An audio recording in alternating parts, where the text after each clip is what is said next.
Es un proceso integral en donde es importante pues, ayudar a que los ciudadanos puedan mejorar sus decisiones que ha hecho el Ayuntamiento de Valencia pensando en completar este proceso de regeneración.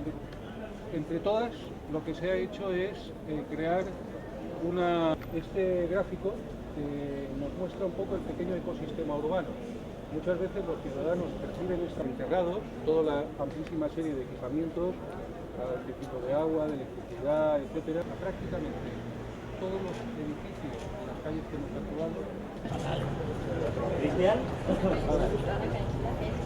Muy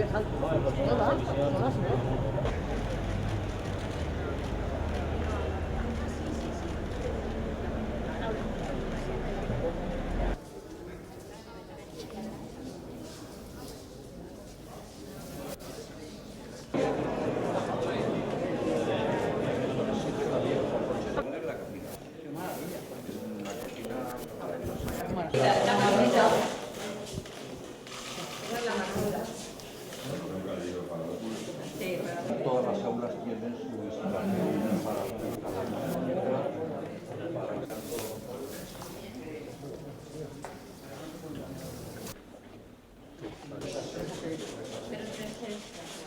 Esto es un aula de pequeño grupo y un aula de usos múltiples para las dos aulas.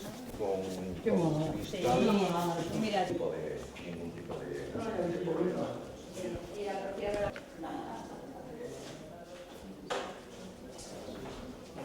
Aquí hay 450 niños. Los de infantil no vienen al gimnasio, pero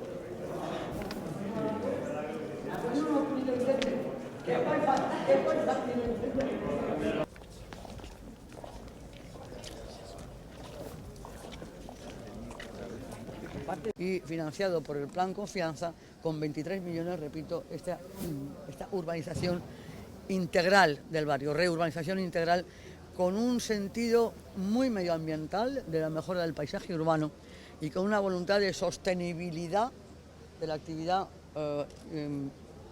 económica y de la calidad urbana y vecinal de quienes aquí residen. Lo que queremos es que haya vida económica y que haya vida en el barrio, las dos cosas. Por eso lo que se está haciendo es una ordenanza que a través de la distancia entre determinados establecimientos de ocio, etcétera, permita mantener, como digo, esa sostenibilidad. De esa enseñanza pública y universal, y especialmente en el barrio de Ruzafa, donde encontrar un centímetro cuadrado para un nuevo equipamiento es tremendamente complejo y tremendamente difícil, precisamente por la consolidación estructural y urbanística del barrio. Es un colegio que ha costado también, pues me parece que han sido más de 11 millones de euros, con 375 plazas nuevas, si no me equivoco, ya te dejo a ti que tú lo expliques más, pero de los cuales más de 7 millones lo han sido para la expropiación del suelo a cargo del ayuntamiento y más de 4 millones para la ejecución de este nuevo centro de infantil y de primaria, creo que es, ¿no?